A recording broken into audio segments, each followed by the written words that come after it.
Welcome to Take the Lead Radio with Dr. Diane Hamilton, where she interviews some of the most successful leaders, entrepreneurs, authors, speakers, and other individuals who will inspire you to take the lead in your career and personal life. And now, here is Dr. Diane Hamilton.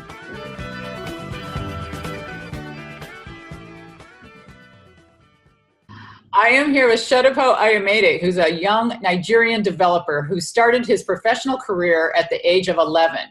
He's defied all odds that state that developers are created by age and experience. This young man has been in the tech industry for more than 6 years and has been programming with multiple programming languages for the web, software, bots, and artificial intelligence. As of 2018, he started working as a software developer at the #1 tech news publishing platform in Nigeria named techpoint.ng. At age 16, he was the youngest developer in Lagos, Nigeria.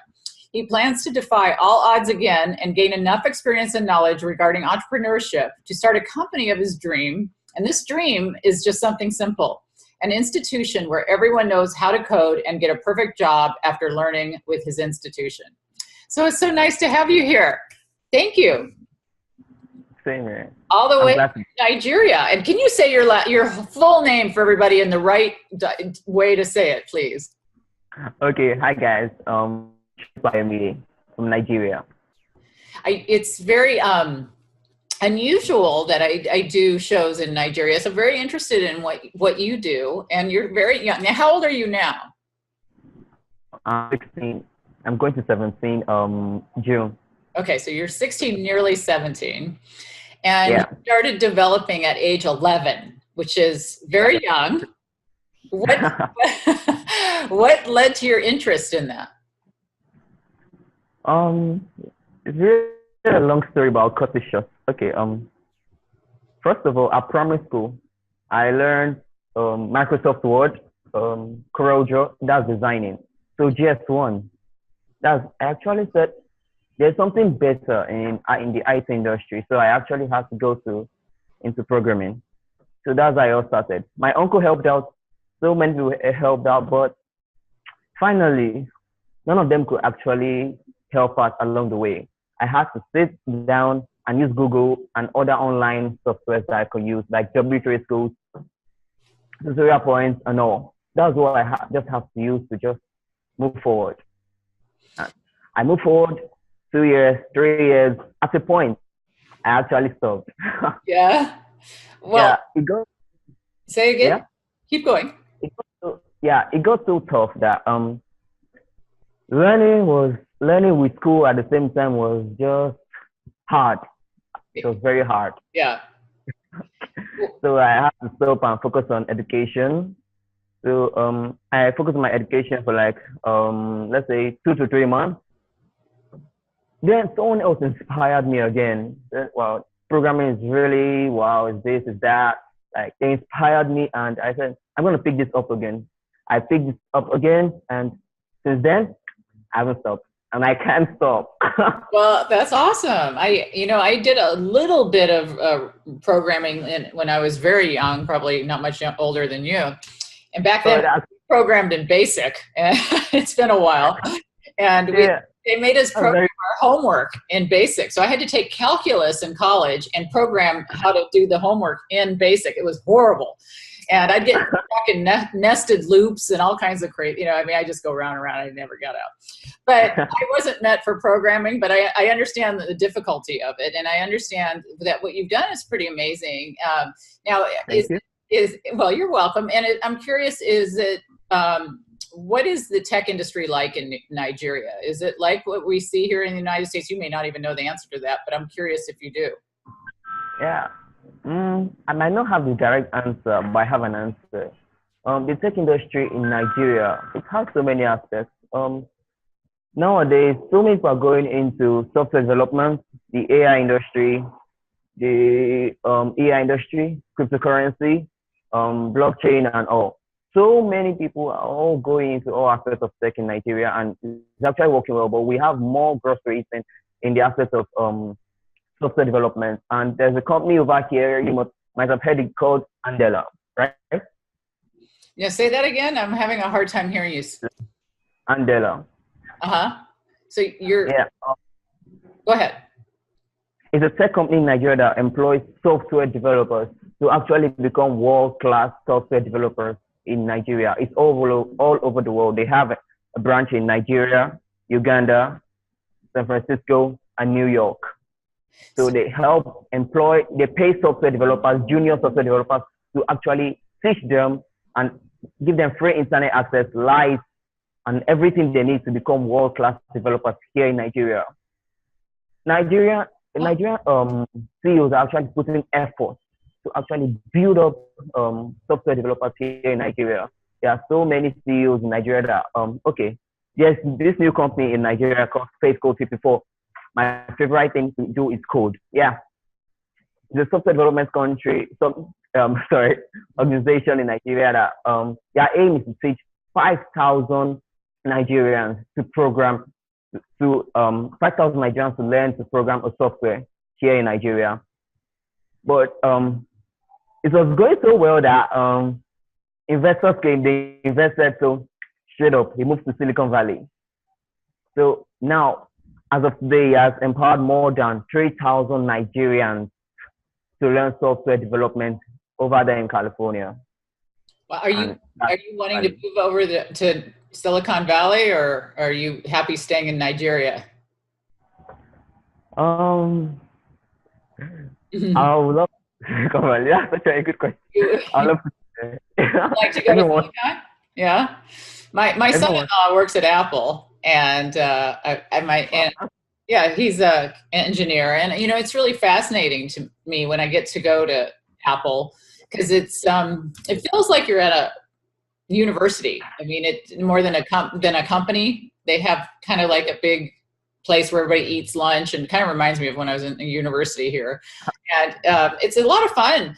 But I think that, I meet a lot of people like you who've done amazing things in other countries, and then maybe they come to America to have other, opportunities. I had Roya Mahboob, who's a very famous woman who was on my show, who created a software company for women in Afghanistan to teach them how to learn how to understand the internet, to be able to work online. Now you're trying to come up with a company that kind of reminds me of that kind of thing. You're trying to help people, with your company. What's your goal for your company? Yeah, Nigeria is actually doing a good job by creating software developers here in Nigeria. They are doing a good job, but they can't actually reach every part of the country. That's not possible. Mm-hmm. So that I decided to create an extension in my own aspect. That's in where I live. So my own extension to teach software development in my area, because where I stay, they don't really regard they don't regard websites, mobile applications, softwares. Yeah, they would love to do it, but they don't have the resources. They love to learn it, but they don't have the resources.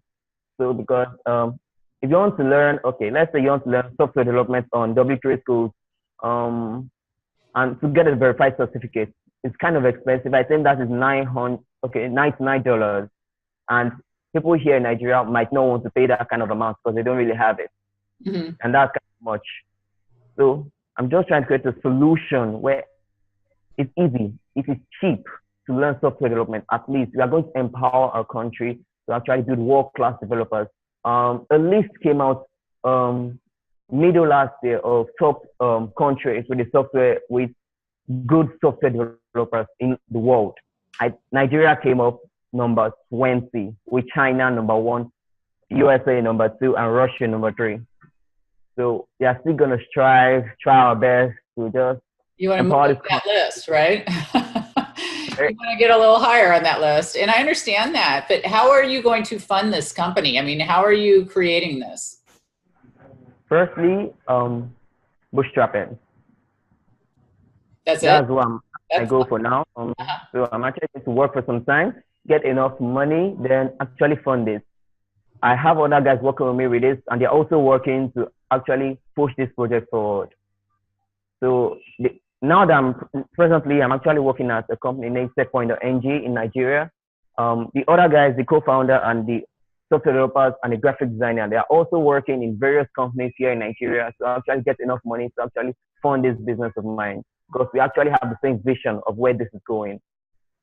So have you looked at crowdfunding sites like Kickstarter or anything like that to, Yeah, mhm, I have. The one I actually looked at was Y Combinator. mhm. I've been taking a look at them for some time now, but a company cannot just give us funding without us actually putting an effort. So we Mhm. have to put our effort first and actually build this thing into a level before we can actually seek for investment.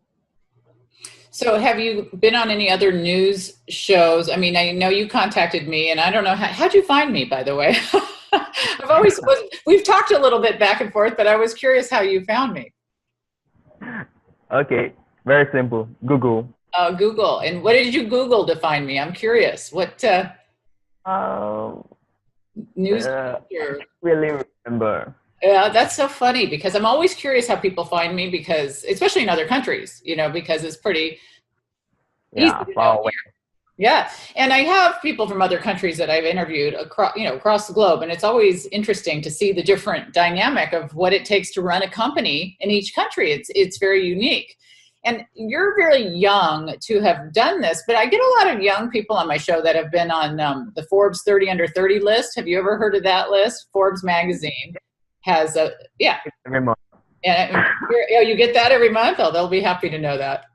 So, it's a really prestigious list of people who have found ways to change, either the world or based on what they're trying to do in the industry. How are you getting on the radar, other than, of course, being on my show? What other shows or what other exposure are you getting for your company right now?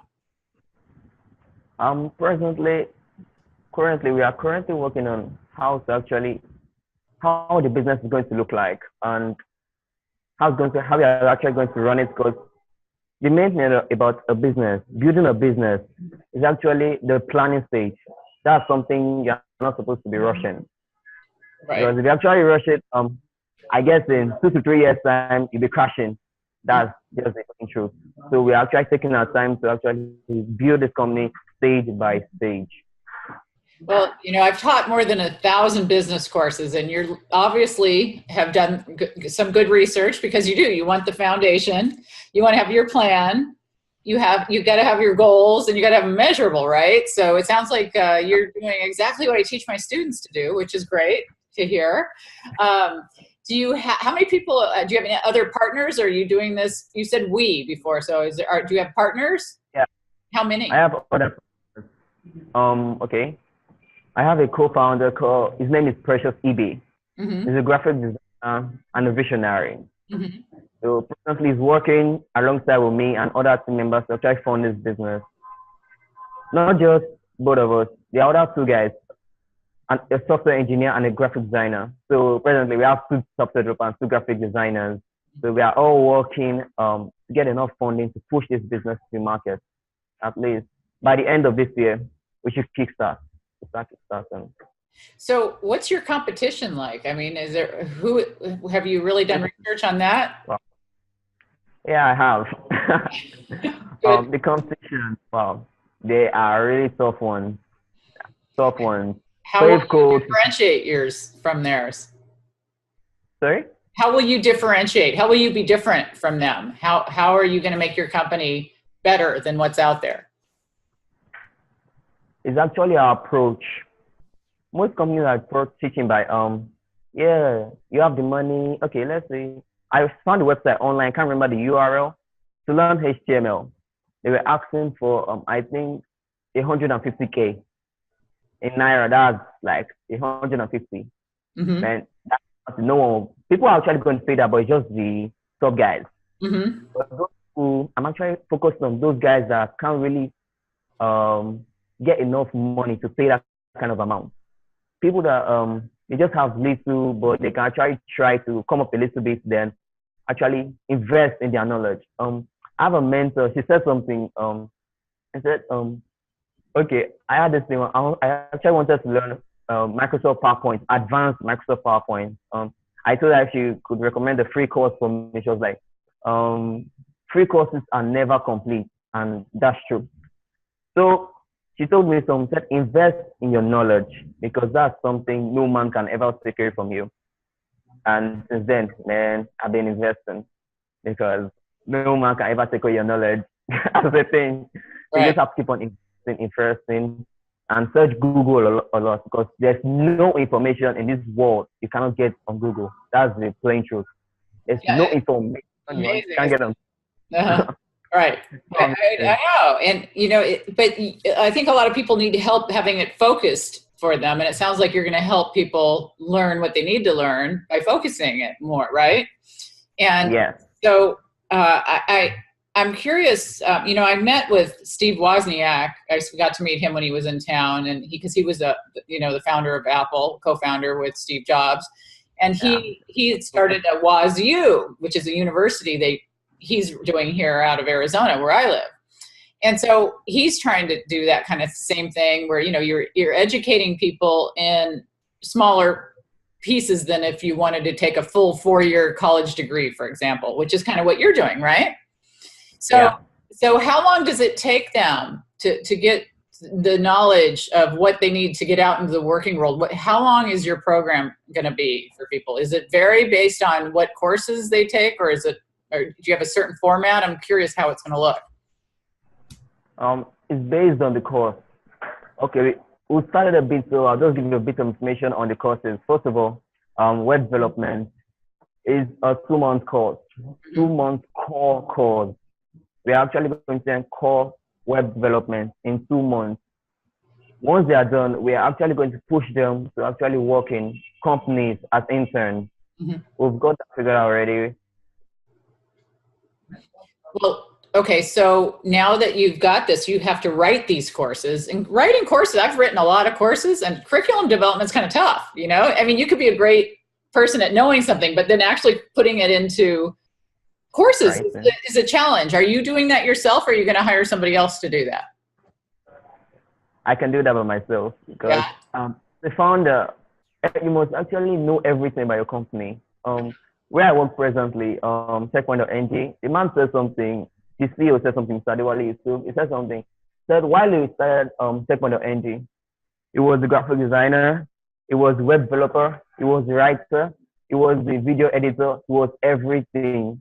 So I believe as a CEO, you must actually understand every branch, every aspect of the business you are trying to go into.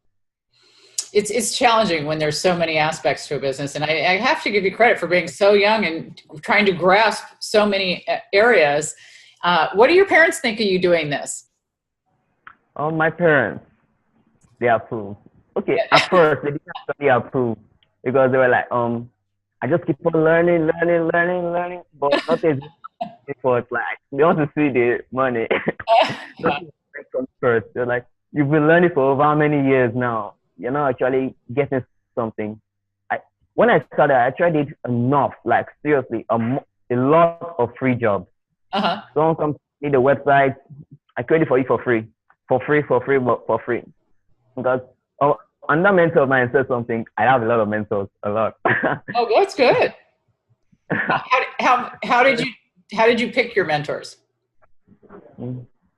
Okay, this one is actually I met him at an event I hosted. I actually host events. I'm one of the coordinators at Facebook Developer Circle Lagos. It's a program that is a worldwide program. We have a branch in Lagos. It's Startup Discovery. So he came to speak one day, and I said, "This man, he knows a lot. This man, I was attached to him. I said, I cannot let you go. I cannot. I texted him, emailed him, called him. Man, you are tenacious. I like that quality. I mean, you really know what you want and you go after it, right? Yeah. How did you develop that quality? I'm writing a book about curiosity, and you're obviously a very curious person. How did you get that quality? Did your parents tell you to do certain things, like ask a lot of questions, or did it just come naturally to you? Or how do you think you got to be like this? First of all, when I started off as a developer, I was learning. I could not actually speak free. I was just keep my mouth shut.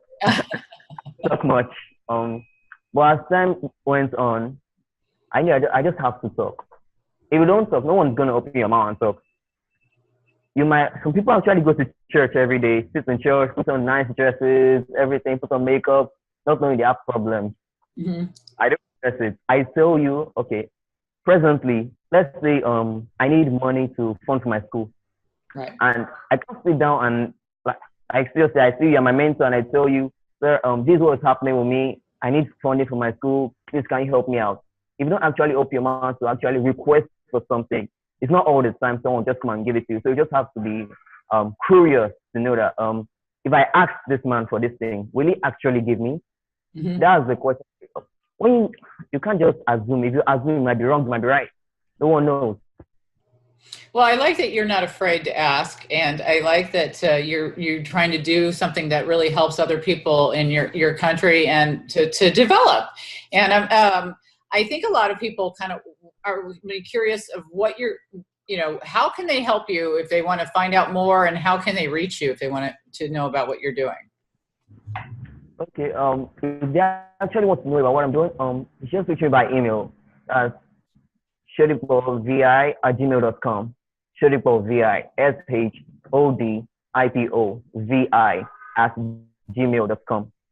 That's my email. You can just reach me over there. Then I'll try my best to respond immediately.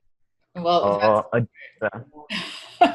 well, is there anything else that you'd like to share about your company or ideas? You've got everybody's attention here. I wanted to make sure, because I know you wanted to talk about this, and I want to make sure I asked you everything.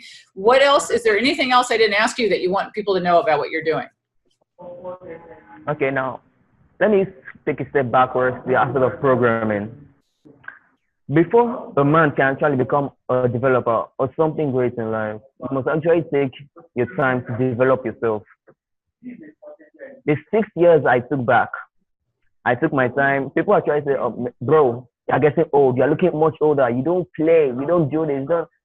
I told them I have to sit and I try to develop myself, because Mark Zuckerberg is presently 35 years old. And yeah, he has 56 billion USD. At age 19, he founded Facebook. At age 13, Mark Zuckerberg founded Zooknet.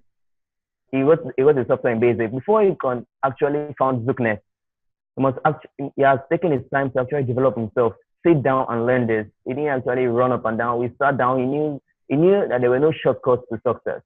He sat down. He watched video tutorials. He read books on how we can actually go further. To actually go further, you must read books.